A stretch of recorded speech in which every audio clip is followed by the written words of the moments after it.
네, 사도행전 이제 이렇게 중반부에 들어왔는데요. 그동안 쭉 정리를 해보면 교회는 계속해서 끊임없는 전투하는 곳이다라는 사실을 보여줍니다.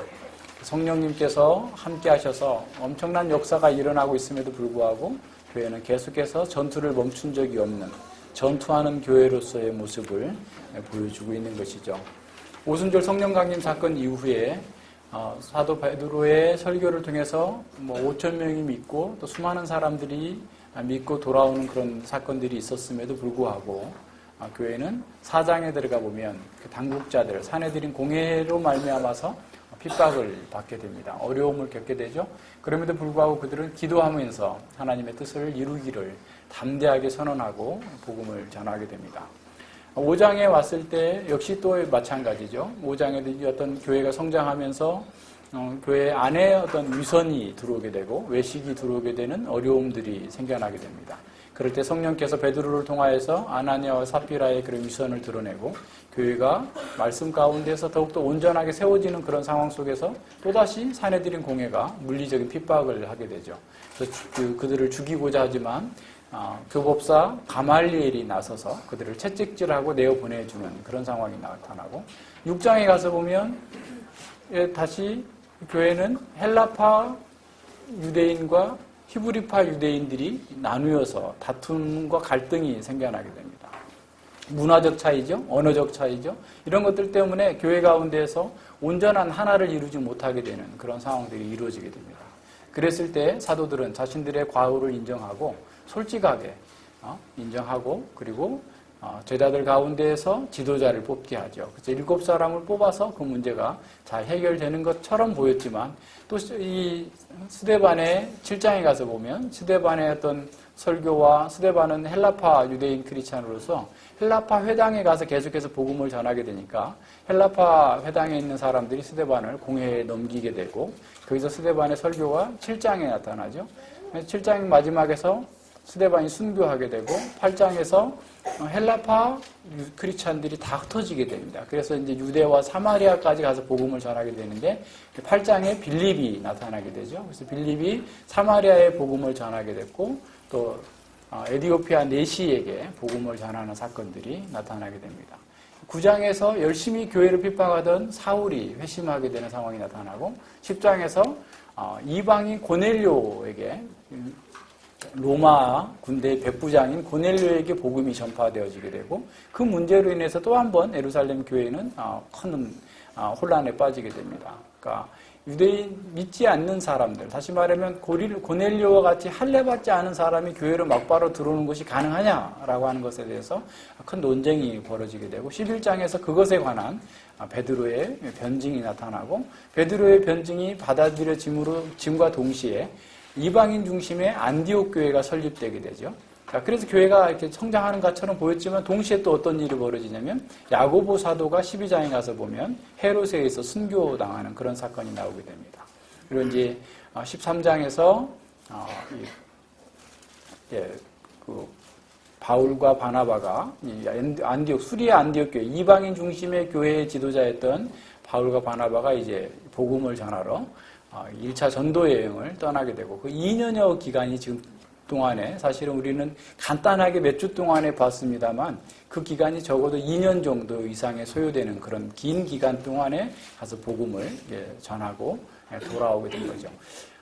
그리고 이제 잠시 쉬고 있는 상황이에요. 그러니까 14장 28절에 보면 제자들과 함께 오래 있느니라 라는 상황이죠. 그러니까 아마 대략 한 1년 정도의 기간을 수리아 안디옥 교회, 파송했던 수리아 안디옥 교회에서 이렇게 지금 쉬고 있는 그런 상황 속에서 지금 이런 사단이 생겨난 거죠. 다시 말하면 유대주의적인 크리스찬들이 이 땅에 그 안디옥까지 내려와가지고 그들이 안디옥뿐만 아니라 지금 남부 갈라디아 1차 전도 여행을 통해서 바울이 세워놨던 그런 교회들 속에까지 다 침투해가지고 문제를 일으키고 있는 그런 상황들을 우리가 보게 되는 거죠. 그래서 이제 이 상황 속에서 교회는 계속해서 어려움을 겪게 된다라는 사실들을 기억해야 됩니다. 그래서 교회가 아무 어려움이 없다라고 하는 것은 우리의 어떻게 보면 그냥 환상에 불과한 거예요. 교회는 항상 어려움이 있게 됩니다. 근데 어려움이 있을 때 어떻게 하냐면 진리를 더 확정하는 거예요.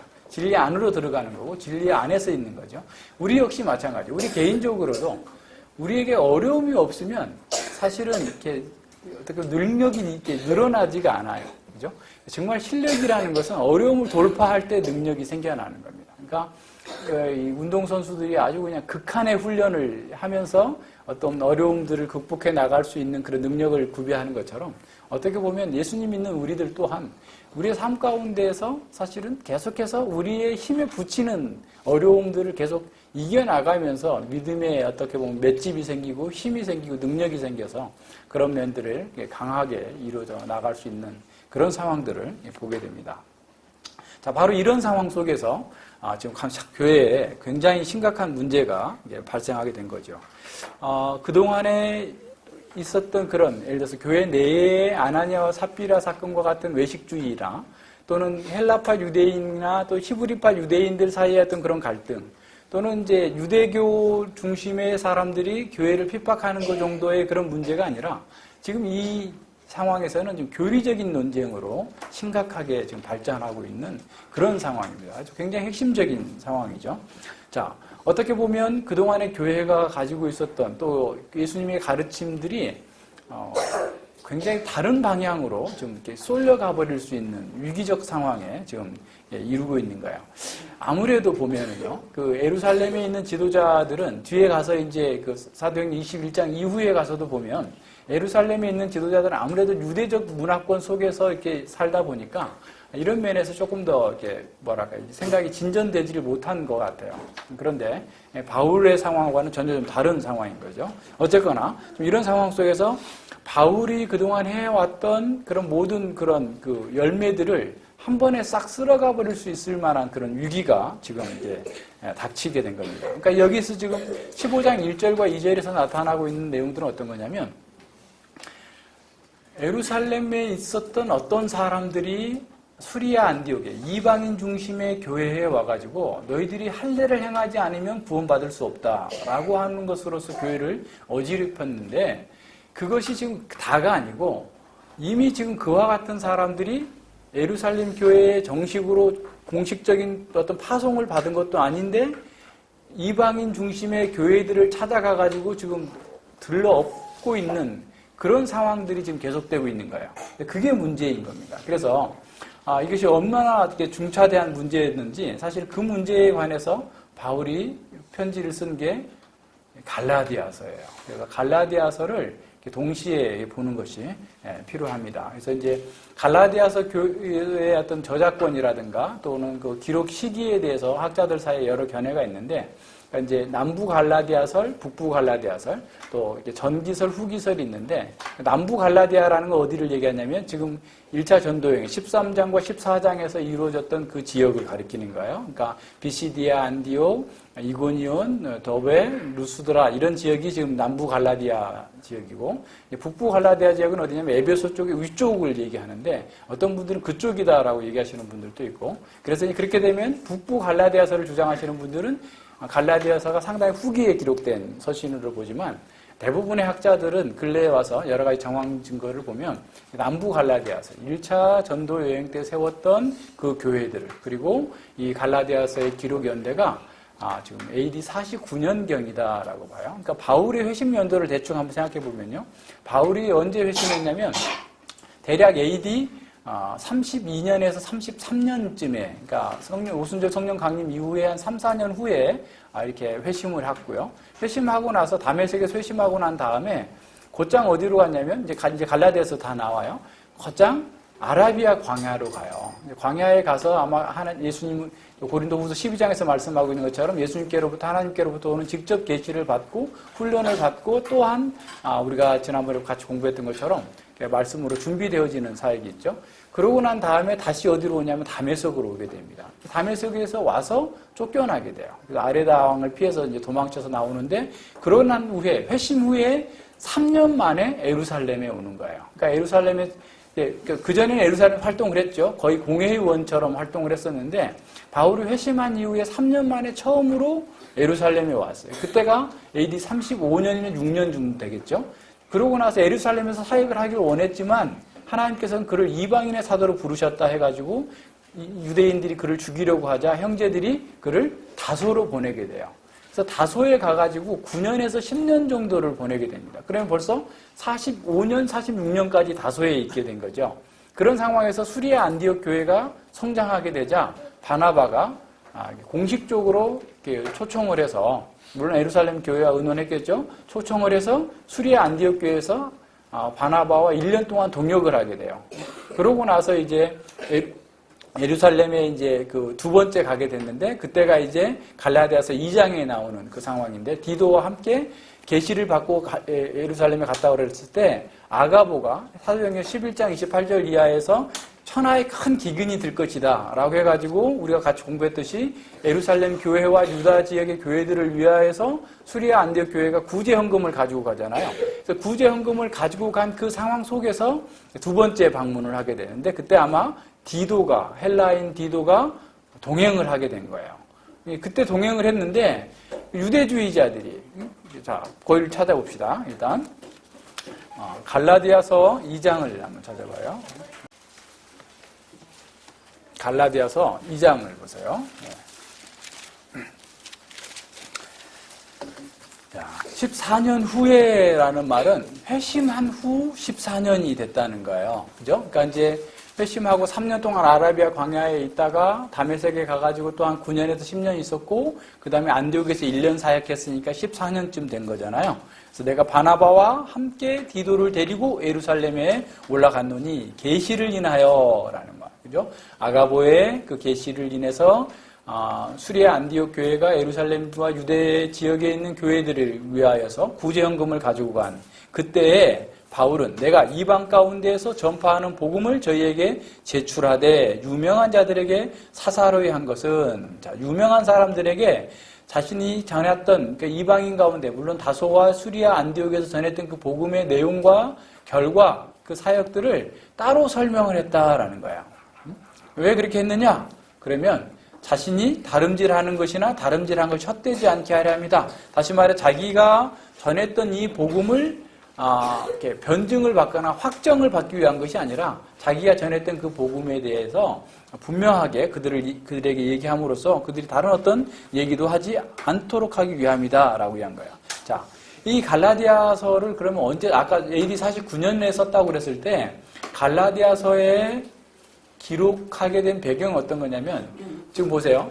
안디옥 교회, 수리아 안디옥 교회가 지금 할례 문제로 율법을 지키느냐 마느냐 문제로 율법을 지켜야만 구원을 얻는다라고 하는 사람들이 와가지고 어지럽혔는데, 그들이 또한 갈라디아 교회까지 간 거예요. 그런 사람들이. 그래서 갈라디아 지역에 있는 교회들이 막 발칵 뒤집힌 거죠. 그래서 그 유대주의자의 영향을 받아서 굉장히 큰 분쟁과 이렇게 혼란이 일어나게 된 상황이에요. 그럴 때 사실은 바울은 빨리 갈라디아 교회들에게 가야 되겠다라는 생각을 가졌는데, 지금 예루살렘 교회와 공회에서 이 문제를 빨리 매듭짓는 것이 우선이어서, 그래서 지금 갈라디아서를 먼저 써서 보내고 자신은 예루살렘으로 가는 그 도중이라는 말이에요. 그죠? 자, 그래서 다른 서신들과 달리 갈라디아서에서는 바울의 사도권이 굉장히 강조되고 있으면서 갈라디아 교회에 대한 칭찬이나 이런 것들이 없어요. 바로 본론으로 들어갑니다. 그래서 아주 강하게 얘기를 해요. 6절에 보면, 갈라디아서 1장 6절에 보세요. 그리스도의 은혜로 너희를 부르신 이를 이같이 속기 떠나 다른 복음을 쫓는 것을 내가 이상히 여기노라. 다른 복음이라고 그래요. 근데 다른 복음은 없나니 다만 어떤 사람들이, 그죠? 지금 아까 어떤 사람들, 동일한 사람들이에요. 어떤 사람들이 너희를 요란케 하여 그리스도의 복음을 변하려 함이니라 그랬어요. 그러니까 굉장히 지금 어떤 격한 그런 감정으로 편지를 쓰고 있다라는 사실을 보여주고 있습니다. 그리고 11장 11절부터 24절까지는 바울이 자신의 복음의 어떤 그 사도권을 변증하면서 자신의 복음의 기원이 사람에게 말미암은 것이 아니다라는 거야. 예수 그리스도의 계시로 말미암은 것이다라고 얘기합니다. 자, 11절 보세요. 형제들아, 내가 너희에게 알게 하노니 내가 전한 복음이 사람의 뜻을 따라 된 것이 아니라 이는 내가 사람에게서 받은 것도 아니요 배운 것도 아니요 예수 그리스도의 계시로 말미암은 것이다 그랬어요. 그러니까 예수님께로부터 직접 계시를 받았다라는 거죠. 그러면서 자신이 과거 유대교에 있을 때 어떤 사람보다 유대교를 지나치게 믿어서 자신의 조상들의 율법과 전통에 열심이었다. 그러나 15절에 나를 내 어머니의 태로부터 택정하신 은혜로 부르신 이가 그 아들을 이방에 전하기 위하여 그를 내 속에서 나타내시길 기뻐하실 때에 내가 희락과 의논하지 아니하고 또 나보다 먼저 사도된 자들을 만나려고 예루살렘으로 가지 아니하고 오직 아라비아로 갔다가 다시 다메섹으로 돌아갔느니라. 그리고 18절에 앞서 얘기했던 것처럼 3년 만에 다시 이제 예루살렘에 처음 온 거예요. 처음 와서 개발을 신방하려고 예루살렘에 올라왔죠. 그런데 거기서 얼마? 15일 정도밖에 유하지 못했어요. 그러면서 그렇기 때문에 바울 복음의 기원은 사람에게 배운 것도 아니고 다른 사람이 나에게 보태준 것도 아니고 예수 그리스도께서 배운 거다. 직접 계시받은 거다. 물론 바울이 이렇게 얘기할 때는 전혀 그 바나바라든가 또는 그 앞서 자신에게 안수했던 사람들 이런 사람들의 어떤 영향을 전혀 배제하는 것은 아니에요. 그렇지만 자신의 복음의 기원이 하나님께로부터 직접 왔다라고 하는 사실에 대해서 아주 분명하게 선언하고 있는 거예요.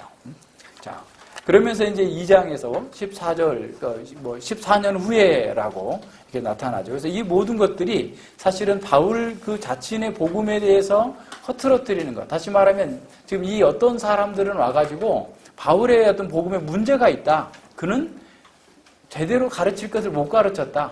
더 많은 회심자를 얻기 위해서 사람들이 하기 어려운 것들 다 뺐다. 전에도 얘기했지만 성인이 할례를 하면 한 달 동안은 꼼짝도 할 수가 없어요. 왜냐하면 마취제가 없잖아요. 지혈제도 없고 그런 상황에서 그 성인 남성이 할례를 한다면은 사회생활 한 달 정도를 아무것도 못 해야 되는 그런 어려움들이 있고 등등의 많은 문제들이 있기 때문에 그런 것들을 다 제거해주고 그냥 편하게 예수님 믿게 해서 많은 회심자를 얻으려고 바울이 그렇게 한 거야. 그렇지만 그것은 잘못된 거야. 그것 가지고는 구원받을 수 없어. 할례까지 해야 돼. 라고 사람들이 지금 바울이 세워놓은 교회에 와가지고 어지럽히고 있었던 겁니다. 자, 이런 면에서, 그 4절을 이하에서 보면, 자, 가만히, 3절에 보세요. 2장 3절에. 그러나 나와 함께 있는 헬라인 디도라도 억지로 할례를 받게 아니하였으니, 이는 가만히 들어온 거짓 형제 까닭이라. 저희가 가만히 들어온 것은 예수 그리스도 안에서 우리의 가진 자유를 엿보고 우리를 종으로 삼고자 함이로되 그랬어요. 우리가 일시라도 복종치 아니하였으니 이는 복음의 진리로 너희 가운데 항상 있게 하려 함이니라. 그러니까 벌써 보세요. 지금 아까 갈라디아 교회, 수리아 안디옥 교회가 유다와 예루살렘에 있는 지역의 교회로 지금 가서 그 구제 헌금을 하러 갔을 때 그때 디도에게 할례를 행해야 된다고 아주 강력하게 주장을 했어요. 그리고 지금 사도행전 15장의 상황은 그 이후로 3년 이상이 흐른 상황이에요. 무슨 말인지 아시겠죠? 그러면 그 사람들이 계속해서 유다이자라고 그러는데 유대주의적인 이런 크리스찬들이 계속해서 예루살렘 교회와 주변 교회들의 그런 영향을 미치고 있었어요. 그래서 심지어 이방인인 사도 바울에게까지라도 디도를 향하여서 반드시 할례를 행해야 된다라고 아주 강력하게 주장하고 있는 그런 상황 속에서 바울은 결코 그걸 하지 않았다라는 거예요. 왜냐하면 그들이 가만히 들어와서 거짓 형제고 오히려 그들이 가지고 있는 예수님 믿는 사람 안에 가지고 있는 자유를 엿보고 다시 율법의 종, 죄의 종이 되도록 하기 위해서 그랬기 때문에 5절에서 우리가 일시라도 복종치 아니하였으니 복음 진리 가운데에서 항상 있도록 하기 위해서다라고 선언하고 있는 겁니다. 자, 가만히 들어온 자, 어떤 자들 이런 사람들이 지금 교회를 계속해서 문제를 일으키고 있는 거야. 자, 바울은 이 문제의 핵심을 본 겁니다. 이것은 할례를 행하느냐 마느냐 그런 문제가 아니었어요. 유대의 전통을 따르느냐 마느냐 그런 문제가 아니었습니다. 복음 진리를 따르는 것이냐 아니면 복음 진리를 혼합주의로 바꿔버리거나 저버리는 것이냐 이 문제인 거예요. 그러니까 그리스도인의 자유냐 죄의 종이냐 이런 문제로 나아가게 된 거죠. 그래서 바울은 어떤 희생을 치르더라도 그 문제에 대해서는 양보할 수 없었다라는 겁니다. 그래서 디도에게 결코 할례를 행하지 않았고 예루살렘에 있는 사도들도 디도에게 할례를 행하라고 권하지 않았었다라고 얘기하는 거죠. 자, 이런 면에서 분명하게 선언하고 있어요. 그런데 16장에 가보면요. 바울은 디모데 목사에게 할례를 해요. 이게 무슨 일일까? 예, 왜 그런 일이 있었을까라는 것을 우리가 잘 기억해야 됩니다. 그러니까 그 상황을 잘 생각해야 돼요. 지금 이 15장까지의 상황에서는 오직 믿음으로 구원 얻는다라고 하는 이 복음의 진리가 확정되지 않은 상황이에요. 다시 말하면 모든 교회가 그렇게 지금 인정하고 있지 않는 상황입니다. 그랬을 때 마치 이 사람들의 주장, 거짓자들의 주장은 예수 그리스도를 믿고 플러스 율법과 할례를 행해야 된다라고 하는 것에 지금 굉장히 지금 심각하게 도전을 해오고 있는 상황 속에서 그것은 결코 받아들일 수 없는 게 목숨을 걸고서라도 받아들일 수 없는 상황이에요. 자, 그러면서 이제 15장에서 예루살렘 공회가 이 문제에 대해서 확정을 집니다. 성령과 우리는 이라고 하면서 하나님의 뜻과 우리가 이렇게 결정했다라고 복음 진리가 확정이 돼요. 그러면서 2차 전도 여행을 떠나게 되는데 그때 그 더베에서 또 이고니온에서 예수님을 믿었던 누스드라에서 예수님을 믿었던 것으로 보이는 디모데에게 목사 안수를 하게 되면서 그를 동역자로 부르게 되는데 그때는 디모데에게 할례를 행합니다. 왜 하냐면 디모데는 목사로서 유대인 크리스찬들에게 가서 복음을 전해야 돼요. 또는 유대인 회당에 가서도 복음을 전해야 될 상황도 될 수 있어요. 그런 상황에서 어머니는 유대인이고 아버지는 헬라인이어서 이방인이라는 것을 누구도 다 알고 있는 그런 디모데가 목사로서 복음을 전하면 사람들이 거리낌이 있어서 안 받아들이려고 할 수 있어요. 그래서 그를 불어 유대인 크리스찬들을 위해서 다른 사람들에게 복음이 잘 들어가도록 하기 위해서 바울은 양보한 거죠. 그래서 디모데에게 할례를 행한 겁니다. 그러니까 복음 진리를 허물어뜨린 면에서는 목숨을 걸고 반대하고 진리를 사수했지만 그렇지 않고 복음 진리가 잘 전달되어지고 받아들여질 수 있도록 하기 위해서는 얼마든지 그런 융통성을 가졌었던 거예요. 이것이 고린도전서 9장에 가면 나옵니다. 잠시 찾아보세요. 고린도전서 9장에 가서 보면 19절로 23절입니다. 고린도전서 9장 19절로 23절. 자, 내가 모든 사람에게 자유하였으나 스스로 모든 사람에게 종이 된 것은 더 많은 사람을 얻고자 함이라. 유대인들에게는 내가 유대인과 같이 된 것은 유대인들을 얻고자 하며 율법 아래 있는 자들에게는 내가 율법 아래 있지 아니하나 율법 아래 있는 자같이 된 것은 율법 아래 있는 자들을 얻고자 하며 율법 없는 자에게는 내가 하나님께는 율법 없는 자가 아니요 도리어 그리스도 율법 아래 있는 자나 율법 없는 자와 같이 된 것은 율법 없는 자들을 얻고자 함이라. 약한 자들에게는 내가 약한 자와 같이 된 것은 약한 자를 얻고자 하며 여러 사람에게 내가 여러 모양이 된 것은 아무쪼록 몇몇 사람들을 구원코자 함이니 내가 복음을 위하여 모든 것을 행함은 복음에 참여하고자 함이라 그랬어요. 그러니까 사람들의 그 상황에 자신을 언제든지 낮추어서 그 사람들의 필요를 이렇게 채우면서 복음을 전하겠다고 하는 그런 열망 속에서 그러한 것들을 얼마든지 유연하게 대처했다라는 사실을 보여줍니다. 그래서 바울은 자신의 복음을 확정하고 복음을 지키는 데 파수하는 데 있어서는 어떠한 타협도 하지 않았어요. 그러니까 사도들 또한 바울의 그런 것에 대해서 너는 이거 부족하니까 이걸 더 해야 돼. 이걸 해야 돼. 라고 주장하지 않았습니다. 오히려 7절에 보세요. 갈라디아서 2장 7절을 다시 와서 보면 도리어 내가 무할례자에게 복음 전함을 맡기를 베드로가 할례자에게 맡은 것 같이 한 것을 보고 베드로에게 역사하사 그를 할례자의 사도로 삼으신 이가 또한 내게 역사하사 나를 이방인에게 사도로 삼으셨느니라 라고 하는 것을 서로 다 알고 인정해 줬다라는 거예요. 그죠? 그래서 또 내게 주신 은혜를 알므로 내게 주신 은혜, 내게 주신 직분을 알므로 기둥과 같이 여기는 야고보와 이 기둥과 같이 여기는 야고보는 이제 예루살렘 교회 지도자로서 예수님의 육신의 형제인 야고보를 가리킵니다. 게바, 베드로와 요한도 나와 바나바에게 교제의 약수를 하였으니 이는 우리는 이방인에게로 저희는 할례자에게로 가게 하려 함이라. 다만 우리에게 가난한 자들을 생각하는 것을 부탁하였으니 이것을 나도 본래 힘써 행하였노라. 자, 이것은 언제적 얘기예요? 사도 바울이 두 번째 예루살렘에 방문했을 때 구제헌금을 가서 했을 때 그 상황 속에서 예루살렘 교회와 사도들이 바울이 전하는 복음과 그 내용에 대해서 다 인정하고 교제 약속을 하고 받아들였다라는 거예요. 다시 말하면 바울이 전하는 복음의 진리에 어떤 부족함이 있거나 또 뭔가 약점이 있었던 것은 전혀 없었다라고 하는 사실을 사도들 또한 인정했다라는 사실을 보여줍니다. 자, 2장 11절 이하에서 보면 게바가 안디옥에 이르렀을 때예요. 자, 베드로가 안디옥에 오게 됐어요. 자, 그때가 언제쯤일까라고 생각해 본다면 지금 사도행전 14장 28절 이하에 1차 전도 여행을 마치고 잠시 한 1년여 동안 수리아 안디옥 교회에서 쉬고 있는 그런 상황 속에서 베드로가 예루살렘에서 수리아 안디옥 교회로 왔단 말이에요. 왔는데 책망할 일이 있기로 내가 베드로를 면책했어. 보는 앞에서 그냥 아주 강하게 면책을 했단 말이에요. 자, 왜 그랬냐면 야고보에서 온 또 어떤 이들이에요. 야고보, 예루살렘 교회의 지도자인 야고보에게서 온 어떤 이들이 이르기 전에 게바가 이방인과 함께 먹다가 저희가 오매 그가 할례자들을 두려워해 떠나 물러가매.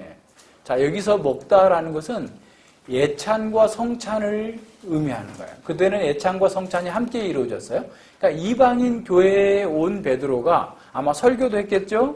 그리고 함께 지금 성찬을 나누고 있는 거예요. 성찬상에 같이 나눠서 음식을 나누는데 예루살렘에서 온 어떤 이들, 유대주의자들이 오게 되니까 외식함으로 피해버린 거예요. 그 사람들을 두려워해서 떠나버린 겁니다. 쉽게 말하면 그런 상황이 벌어지게 된 거예요. 그래서 남은 유대인들도 저와 같이 외식함으로 바나바처럼 그렇게 탁월한 분별력을 가졌던 사람마저도 외식에 유혹되어 버린 겁니다. 그러자 14절에서 그러므로 나는 저희가 복음 진리를 따라 바로 행하지 아니함을 보고 모든 자 앞에서 게바에게 이르되, 그러니까 공개적으로 모든 자, 유대인 크리스찬이든 이방인 크리스찬이든 예루살렘에서 온 어떤 이들이든 함께 다 있는 자리에서 게바가 이르되 내가 유대인으로서 이방을 쫓고 유대인답게 살지 아니하면서 어찌하여 억지로 이방인을 유대인답게 살게 하려 하느냐라고 하면서 아주 강력하게 책망을 했다라는 겁니다. 자, 보세요. 바울이 그렇게밖에 할 수 없었던 그 엄중한 상황은 사실은 그렇게 됐다고 한다면 그러니까 기독교가 둘로 분리될 수밖에 없는 상황이에요. 그러니까 유대인들의 기독교, 이방인의 기독교가 아예 달리 돼버릴 수밖에 없는 이런 상황들을 간파하면서 오히려 그러한 복음 진리를 따라 행하지 않는 기둥같이 여기는 베드로, 예수님의 수제자였고 모든 사람들에게 존경을 받고 있는 그 베드로마저도 바울은 강력하게 책망하고 교회 가운데서 공개적으로 드러냈다라고 하는 사실을 보여주는 거예요. 오히려 베드로가 망신을 당한다 할지라도 그렇게 할 수밖에 없었다라고 얘기합니다. 그러면서 2장 16절부터 21절까지 계속 얘기하는 것은 뭐냐면 오직 믿음으로만 의롭게 될 수 있다. 믿음이 아니고 어떤 율법을 행하거나 거기다 플러스 어떤 할례를 행하거나 그 모든 것들은 다 잘못이다라고 하는 사실을 이렇게 강력하게 주장합니다. 그래서 이제 3장과 4장에서는 갈라디아 3장과 4장에서는 믿음으로 의롭게 된다고 하는 것, 어떻게 사람들이 믿음으로 복음을 믿음으로써 의롭게 되는지에 대해 설명하고, 그리고 5장과 6장에서는 복음으로 의롭게 된 사람들이 어떻게 살 것인가를 보여주고 있어요. 그것이 갈라디아서 전체의 구조와 내용들입니다. 자, 그렇다면 우리가 여기서 유대주의자들의 그런 주장의 근거가 무엇이고 또 그것들이 왜 그 사람들이 이렇게 주장을 했고 그것이 오늘날 우리에게 주는 교훈이 무엇인지를 한번 생각해 봐야 됩니다. 자, 유대주의자들은 예수님께서 가르치신 것들에 대해서 다 이렇게 받아들였어요. 예수님이 메시아다, 하나님의 아들이다 인정했어요. 십자가에 못 박혀 죽으셨고 부활하셨고 다시 오실 것을 다 인정했습니다. 받아들인 거예요. 하나님 나라가 극치에 이르게 될 것을 다 기대하고 있었어요. 이런 면에서는 바울이 전하는 것과 동일한 것이었죠. 그런데 그들에게 유대주의자들은 이렇게 얘기한 거예요. 예수님을 믿었다 할지라도 우리가 아브라함의 복에 참여하려면 할례를 받아야 된다. 율법을 지켜야 된다라고 나가는 겁니다. 자, 예수님이 이 땅에서 율법을 지켰다. 오늘날도 어떤 이단 교회에서 얘기하는 것처럼 예수님이 안식일을 지켰으니까 우리도 안식일을 지켜야 된다. 예수님께서 할례했으니까 우리도 할례해야 된다. 뭐 등등의 이런저런 비유를 이렇게 들어가지고 계속해서 과거의 유대교적인 방식의 어떤 삶을 계속해서 해야 된다라고 가르치는 거죠. 그러니까 예수님께서 율법을 폐하지 않았기 때문에 율법을 지키고 할례를 행하는 것이 너무나 당연한 거다라고 주장하게 된 겁니다. 그래서 믿음으로만 구원 얻는다고 얘기하는 것은 초보적인 거다라는 거예요. 진정으로 아브라함의 축복에 참여하려면 할례를 받아서 유대교적인 전통 속에 들어와야 된다라고 얘기한 거죠.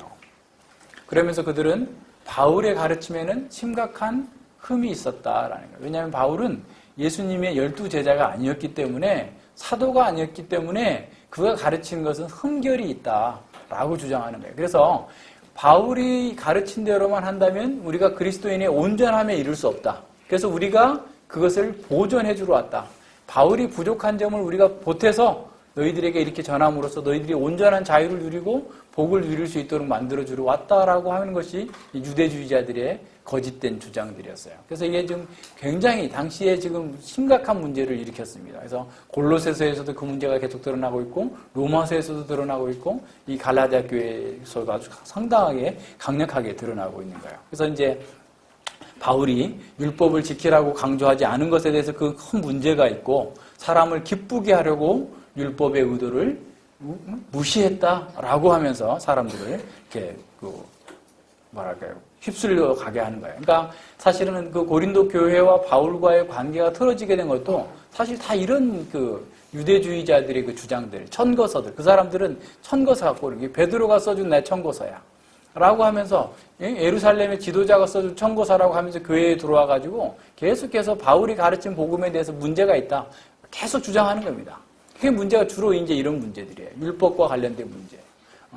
바울은 2등 사도다. 1등 사도가 아니기 때문에 그가 전한 것은 부족하다. 그래서 우리가 그걸 보충해 주러 왔다. 라고 하면서 계속 나오는 거예요. 그래서 바울은 심지어는 내가 너희들에게 천거서를 따로 써줘야 될 게 있느냐? 라고 얘기할 정도로 그 사람들에 대해서 얘기를 하고 있습니다.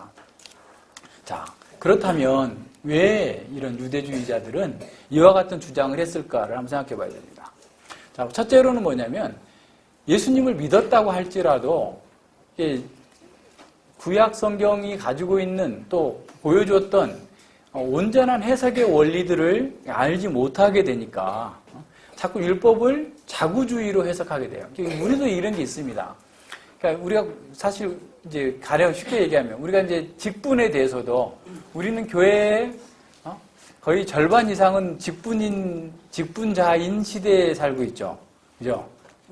아마 절반이라고 해도 좀 약한 것 같고 한 3분의 2는 다 집사님이에요. 그죠? 예. 그런 시대에 우리가 살고 있는데 그게 문화잖아요. 그런 속에서 이제 교회의 직분을 제대로 한다라고 하면 굉장히 생경하고 어려운 것처럼 유대인들도 사실 어떻게 보면 1500년 동안 모세의 율법주의 속에서 살고 있는 거예요. 그러나 그것이 또 상당히 왜곡되어지고 잘못되어진 그 상황 속에서 굳어진 상태로 내려온 그런 상황 속에서 살고 있습니다. 그래서 율법 그 자체를 율법을 주신 하나님의 의도는 생각하지 아니하고 율법 그 자체를 자구적으로 지키냐 마느냐를 따라서 생각하면서 거기서 어떤 구원과 생명의 길이 있다라고 생각을 하는 거예요. 그러나 율법은 우리가 처음 주셨을 때부터 구원의 방법과 수단으로 주신 게 아니에요. 구원받은 사람들이 출애굽한 이스라엘 백성들이 구원에 감격해서 하나님 백성대로 사는데 어떻게 살 것인가에 대한 하나님의 의를 보여준 것이죠. 그러니까 이 사람들은 지금 이게 시간이 지나면서 계속해서 왜곡되어져서 예수님과 늘 다투었던 그 바리새인들의 주장을 계속 되풀이하고 있는 거예요. 거기 그러한 해석에서 온전히 좀 빠져나오지 못하고 있는 그런 상황에서 주어지고 있는 것이죠. 사실 하나님께서 우리에게 율법을 주신 것은, 이스라엘 백성들에게 율법을 주신 것은 이스라엘 백성들에게 행복하도록 주신 거예요. 아까 우리 신명기 10장 12절 이하에서 본 것처럼 우리의 행복을 위해서 그 율법을 따라 살라라고 했는데 이 사람들은 이스라엘의 행복을 위해서 주어진 그 율법을 이스라엘의 짐으로 오히려 괴롭게 하는 것으로 생각하면서 사람들에게 더 큰 짐을 지어놓게 됐던 것이죠. 가령 예수님께서 안식일이 사람을 위해서 있는 것이지 사람이 안식일을 위해서 있는 게 아니다 라고 말씀하셨을 때도 동일한 거죠. 그러니까 안식일을 지키는 것을 통해서 우리가 진정한 안식을 누리고 영원한 안식을 구현하고 바라볼 수 있도록 만들어줬고 그리스도 안에서 참된 안식을 누리도록 했는데 이 사람들은 문자적으로 안식일을 지키기 위해서 사람의 생명을 고치면 안 된다. 사람의 문제 있는 것을 고쳐서도 안 된다라고 얘기하는 거예요. 왜 다른 날이 있는데 안식일날 질병을 고치느냐라고 하면서 예수님께 대해서 계속해서 반박하고 대적했던 것이죠. 그러니까 안식일의 그 본래의 의도를 알지 못하고서 문자적으로 그 안식일을 지키는 것이 자기들이 다 한 거다라고 생각하는 겁니다. 이런 면에서 모든 문제들이 시작되고 있는 거예요. 그러니까 예수님 안에서 성취된 또 성취되어질 그 의도를 생각하지 못하고 계속해서 율법의 자구주의에 빠져 있기 때문에 그런 거죠. 할례도 역시 마찬가지입니다. 창세기 17장에서 하나님께서 아브라함에게 할례를 명하셨을 때 사실은 너는 나와 언약한 백성이다. 너와 너의 가족은 언약 백성으로서 언약 백성답게 앞서 우리가 교리 공부 시간에 공부했던 것처럼 자기 중심적인 삶을 사는 것이 아니라 하나님 중심적인 삶을 사는 것으로 구별된 백성으로 살아야 된다라는 사실을 보여주고 있는 거죠. 그래서 이 세상에서 자기 영광과 자기 추구적인 삶을 사는 것이 아니라 하나님의 영광과 하나님 나라의 백성으로서 언약에 합당하게 살라라고 주어진 것이 할례였는데 사람들은 그 할례의 의미를 그냥 문자적으로 할례만 하면 다 됐다라고 생각하는 거예요. 그 의도는 전혀 생각하지 않는 거죠. 자, 오늘날도 마찬가지예요. 우리가 세례를 받았다라고 했을 때 내가 옛사람이 죽고 새 사람으로 산다라고 하면서 그 세례의 의미가 나의 삶을 통하여서 구현되기보다는 세례 받았기 때문에 난 다 됐다라고 하면서 세례의 의미와는 아무 상관없이 여전히 자기 추구적 삶을 살고 있는 것과 동일한 것이죠. 사실은 율법과 이 할례는 하나님의 아주 중요한 거룩한 백성이 되도록 해서 하나님의 백성답게 사는 것을 통해서 세상에 이방의 빛이 되도록 세상에 복음을 전하도록 부르신 그 은혜를 나타내도록 한 거예요. 그래서 다른 민족들에게 빛이 되기 위해서 그들은 일상생활 속에서 율법의 의도를 구현함으로써 하나님의 사람답게 세상 사람들과 다른 삶의 방식을 나타내야만 되는 거죠. 그러니까 거룩한 삶이라는 것은 사실 대단한 일을 하는 것이 아니라 현재 우리의 삶 가운데서 일상생활 가운데에서 하나님의 성품을 드러내는 삶을 얘기하는 거예요. 그래서 율법과 할례는 이스라엘 백성들이 하나님을 대리하는 백성으로서 이 땅 가운데에서 하나님의 성품과 하나님의 요구를 드러내고 하나님 나라의 영광을 나타내도록 하기 위해서 주어졌던 것이죠. 근데 오히려 그들은 그것을 전혀 이해하지 못하고 자기 추구와 자기 방식대로 자기 민족의 이상을 이루는 것으로 율법과 할례를 제한하고 오용했던 겁니다. 자, 율법은 잘 보면 볼수록 정말 하나님의 뜻이 잘 드러나게 돼 있어요. 아주 강한 사람들을 위한 또는 어떻게 보면 어떤 눈먼 정의를 추구하고 있는 것이 아니에요. 약자를 배려하되 하나님의 생명을 소중히 여기고 존중하도록 계속해서 그런 것들을 보여줘요. 아주 세부적인 항목들 속에서도 늘 하나님의 그 선하신 뜻이 무엇인지를 잘 보여주고 있는 것이 사실은 율법 속에 다 들어있어요. 한 가지만 얘기하자면 신명기 23장에 보면 종이 주인의 집을 도망쳤어요. 그러면 그 당시의 법에서는 종을 죽여야 됩니다. 사형시켜요. 아니면 사형에 준하는 벌을 받아요. 주인의 집에서 도망치게 되면.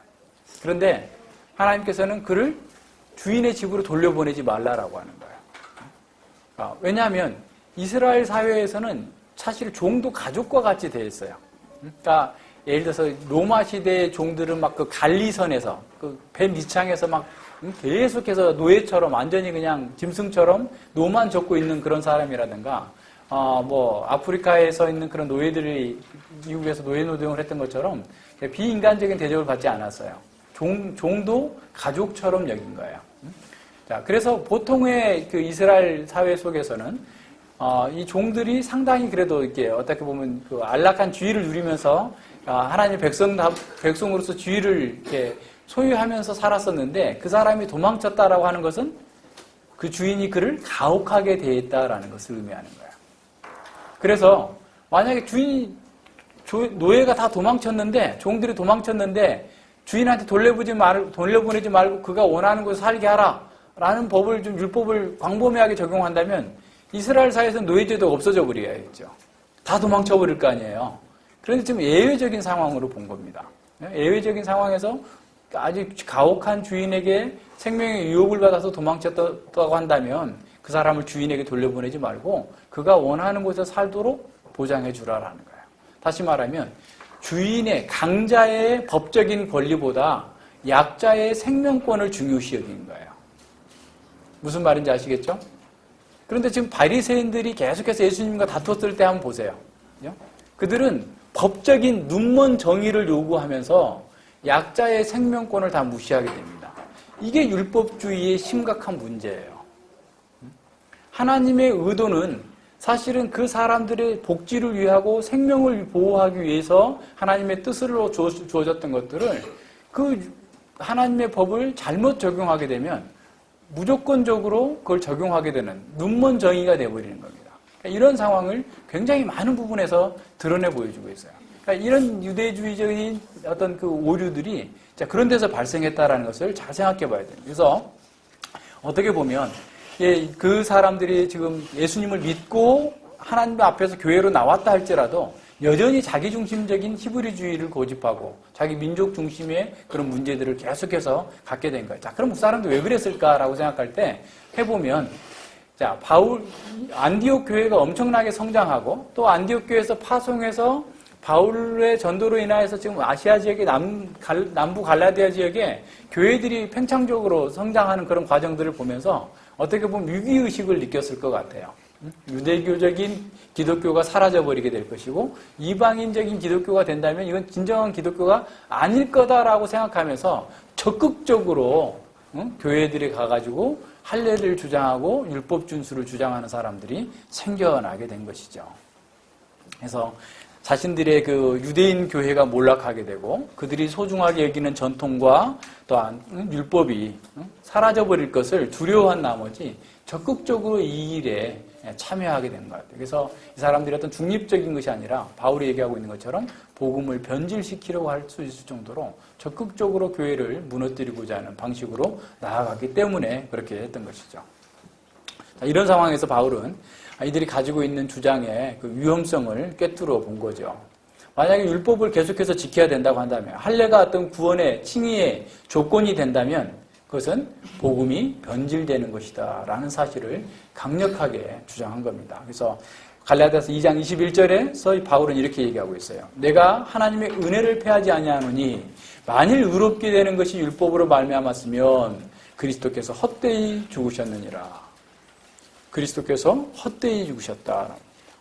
둘째로 바울은 이방인들이 율법 아래 들어가서 속박을 받는다면 유대인을 포함한 모든 사람들은 은혜로 말미암아서 구원받을 수 없다라는 사실을 공인하는 것이기 때문에 인정할 수 없다라는 겁니다. 또 유대주의자들의 이런 주장을 수용하게 된다면 교회는 둘로 나눠지게 되는 거죠.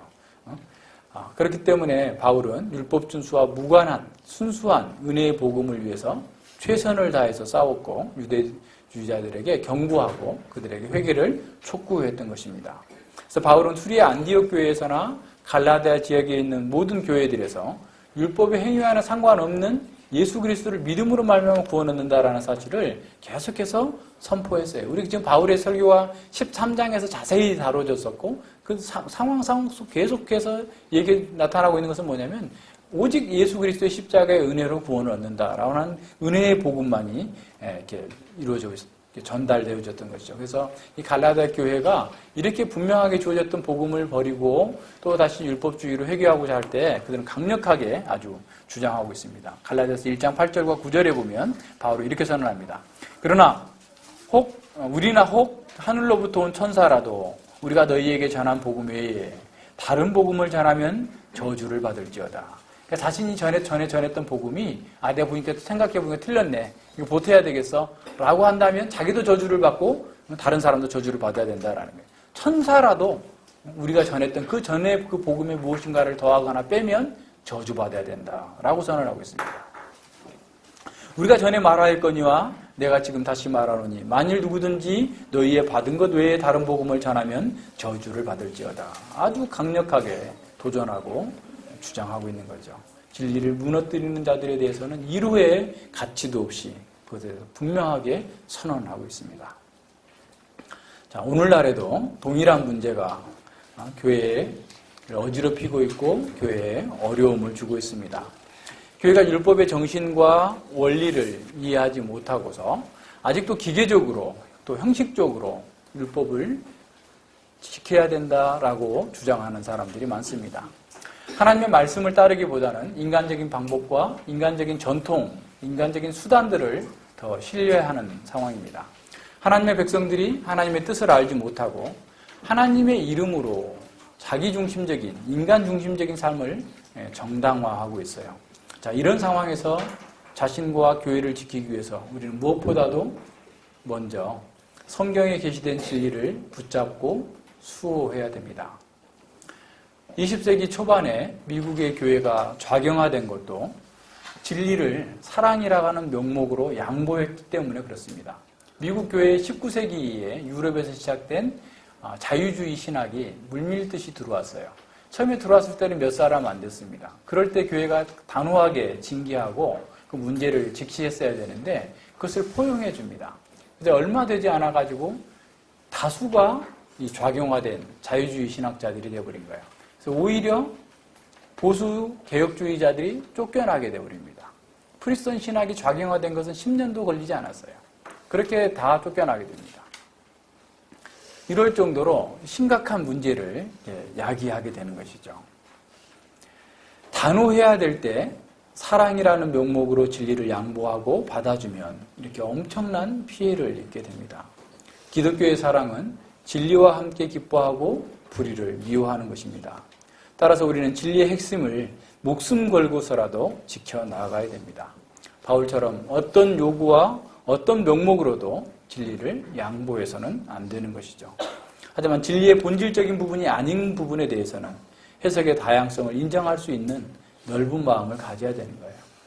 그러니까 아주 사소한 것을 가지고 막 싸워가지고 분리되고 다투고 이렇게 하지 말고 오히려 지혜롭게 기다려주고 인내하고 또 그들을 섬기는 마음을 가져야 되는 거죠. 자, 바울 사도가 베드로 사도를 공개적으로 책망한 것을 한번 생각해 봅시다. 만약 바울 사도가 유대주의자들과 사랑이라는 명목으로 적당히 타협했다면 기독교는 1세기도 지나기 전에 오히려 소멸해버리거나 이상한 종교로 전락해버렸을 겁니다. 종교개혁자 루터는 이렇게 말합니다. 이제 믿음에 관하여서는 우리는 무적의 존재가 되어야 하며 할 수 있으면 철강석보다 더 단단해야 된다. 그러니까 진리에 관해서, 진리의 핵심에 관해서 결코 양보해서는 안 된다라는 거야. 하지만 감동적인 사랑에 대해서는 부드러워야 하며 바람에 흔들리는 갈대나 잎사귀보다 더 유연해야 하고 모든 것에 굽힐 준비가 되어 있어야 된다. 진리가 아닌 문제에 있어서는 사랑으로 대할 수 있는 그런 유연함과 부드러움이 있어야 된다. 자, 우리도 이렇게 원칙을 세워야 합니다. 절대 진리에 대해서는 어떤 명분으로도 양보해서는 안 된다라는 거예요. 동시에 진리가 아닌 것에는 언제든지 유연하게 대처할 수 있는 부드러운 마음을 가져야 됩니다. 오늘날 우리 시대에 온갖 비진리가 난무하고 복음의 핵심에 대해서 잘못된 사람들과 연합하고 관용하는 것을 쉽게 볼 수 있습니다. 포스트 모더니즘이 주장하고 있는 것이 바로 이런 거죠. 모든 가치를 인정하고 서로 존중하고 서로 관용하자라는 겁니다.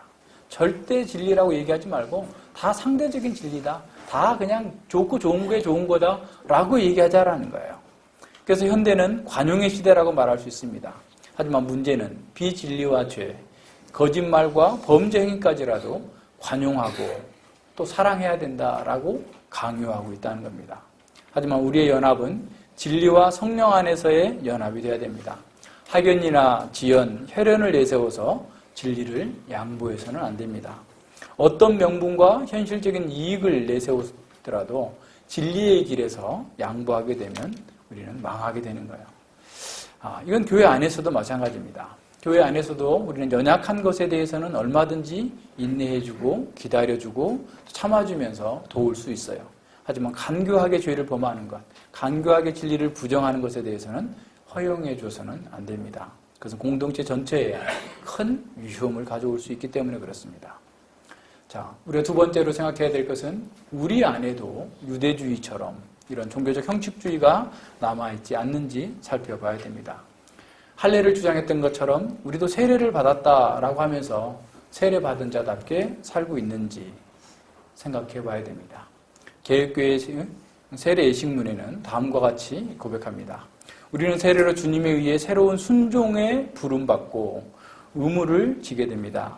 우리는 한 분 하나님, 즉 성부, 성자, 성령 하나님께 붙어 있어야 하며 그분을 신뢰해야 하고 모든 마음과 목숨과 뜻과 힘을 다하여 그분을 사랑해야 합니다. 결코 세상을 사랑하지 말아야 하며 반드시 우리의 옛 본성을 버려야 하고 틀림없이 하나님을 경외하는 생활에서 솔선수범이 되어야 합니다. 우리가 때때로 연약하여 죄에 빠진다 해도 하나님의 자비를 단념해서는 안 되며 죄에 그대로 주저앉아서도 안 됩니다. 왜냐하면 세례는 우리가 하나님과 영원한 언약을 맺는다는 인이며 신뢰할 만한 증거이기 때문입니다. 라고 선언하고 있어요. 자, 우리 자신 한번 돌아봅시다. 우리는 그냥 교회에 다니는 것으로 하나님의 백성이라는 외적인 형식에 만족하고 있는 것은 아닌가. 우리가 하나님의 영광을 증시하고 그것을 위해 존재한다고 생각하고 있는가 생각해 봐야 됩니다.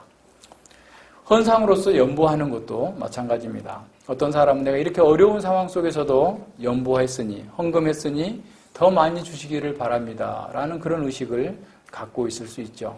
하지만 이렇게 생각하는 것은 또 다른 형식주의의 오류가 얹는 겁니다. 우리가 최선의 것을 드렸다 할지라도 사실은 우리는 이렇게 고백해야 됩니다. 저는 전체로서 하나님의 것인데 그동안 그것을 모르고 하나님의 것을 제 것인 것처럼 여기며 살았습니다. 제가 최선을 드린다 해도, 최선의 것을 드린다 해도 하나님께서 받으심직한 것이 아무것도 없음을 고백합니다. 주님께서 은혜로 저를 불쌍히 여기셔서 이렇게 생명과 삶의 모든 방편들을 주셨으니 제 자신을 전체로서 드립니다. 주님께서 저에게 생존에 필요한 모든 것을 주셨으니 감사합니다. 앞으로도 주님께서 저의 필요를 채워주실 것을 믿습니다. 제가 주님의 것임을 고백하는 표로서 이렇게 주님께 헌상합니다.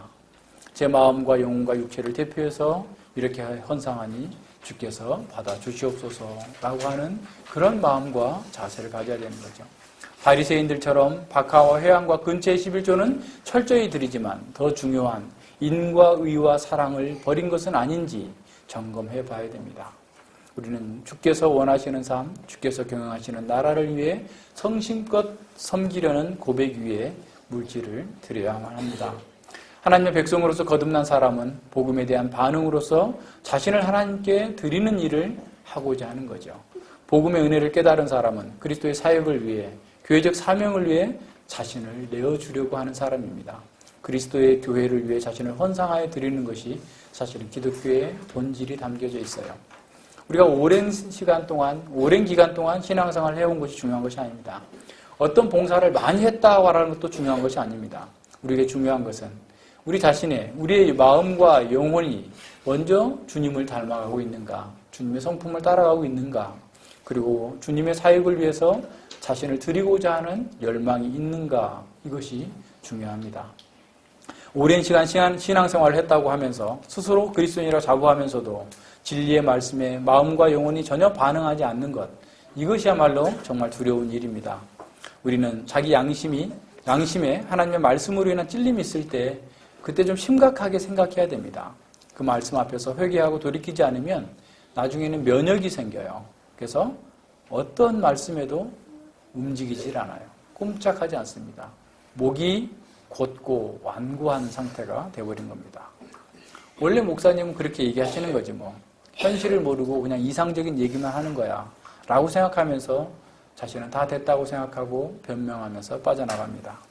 말씀 앞에서 자신을 발견하지 못한 사람은 결국 육신의 방향으로 모든 일을 생각하고 행하게 돼 있어요.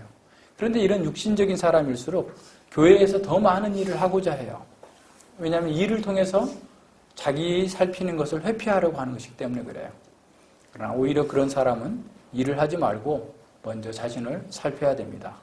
자기를 적당히 살피는 척하면서 이런저런 일을 함으로써 자기를 세우려는 사람은 형식주의에 빠지게 되고 그 상태에서 벗어나지 못하게 되는 경우가 많습니다. 이렇게 되지 않도록 스스로 자신을 돌아봐야 됩니다. 종교적 형식주의는 자신에게 눈멀게 하고 자기중심적인 신앙생활에 만족하게 합니다. 진리가 자신을 정복하지 못한 채 교회 생활을 하는 것보다 더 무서운 일은 없습니다. 진리에 자신이 정복당하지 않으면 육신을 위해서 심는 것이 되기 때문에 그렇죠. 육체의 정욕을 위해서 신앙생활을 열심히 하는 거예요.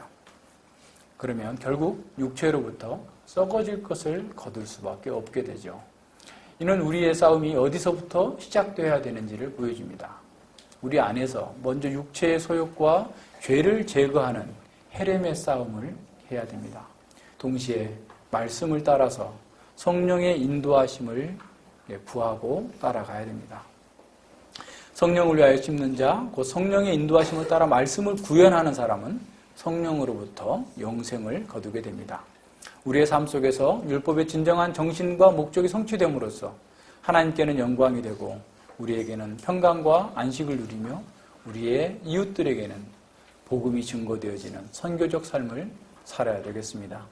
새해에는 저와 여러분 모두가 이 진리 안에서 영적인 진보를 이루고 정말 이 시대 속에서 진리의 빛을 높이 들어서 거룩한 교회를, 또 거룩한 교회가 이루어야 될 그런 사명들을 감당하는 그런 복된 한 해가 되길 바랍니다. 같이 기도하겠습니다. 예, 하나님 아버지 감사를 드립니다. 예루살렘 교회 공회가 모일 수밖에 없었던 상황이 어떠한지를 보게 되었습니다. 유대주의자들의 그런 거짓된 가르침이 얼마나 위험하며 진리로부터 교회가 벗어나게 하는 그 위험성을 바라보고 바울이 단호하게 그 문제에 대하여서 결단하고 또 말씀을 증거했던 것처럼 저희들 또한 이 시대에 우리 교회가 하나님 말씀보다 전통이, 하나님 말씀보다 인간적인 유익이 앞서고 있는 그런 상황 속에서 우리가 진리를 포기한다면 어찌 될 것인지를 미리 내다보면서 삶과 두렵고 떨림으로 깨어서 말씀과 진리를 굳건히 붙들고 그 진리 안에서 행할 수 있도록 인도하여 주시옵소서. 뿐만 아니라 저희들 또한 이 형식주의에 사로잡혀서 참으로 껍데기만 가지고 있으면서도 다 된 것처럼 스스로 속고 있지 않는지 돌아보게 하여 주시고, 참으로 밖으로 드러난 그 어떤 것보다도 우리의 마음에 먼저 예수 그리스도의 성품과 예수 그리스도를 향한 사랑과 하나님을 위한 그 열망이 우리 안에 있는지 살피게 하시고, 우리가 무엇을 하기 전에 먼저 하나님의 사람이 되기 위하여서 더욱더 애쓰고 노력하며 주님께 자비와 긍휼을 구할 수 있도록 함께하여 주시옵소서. 감사드리며 예수님 이름으로 기도드립니다. 아멘.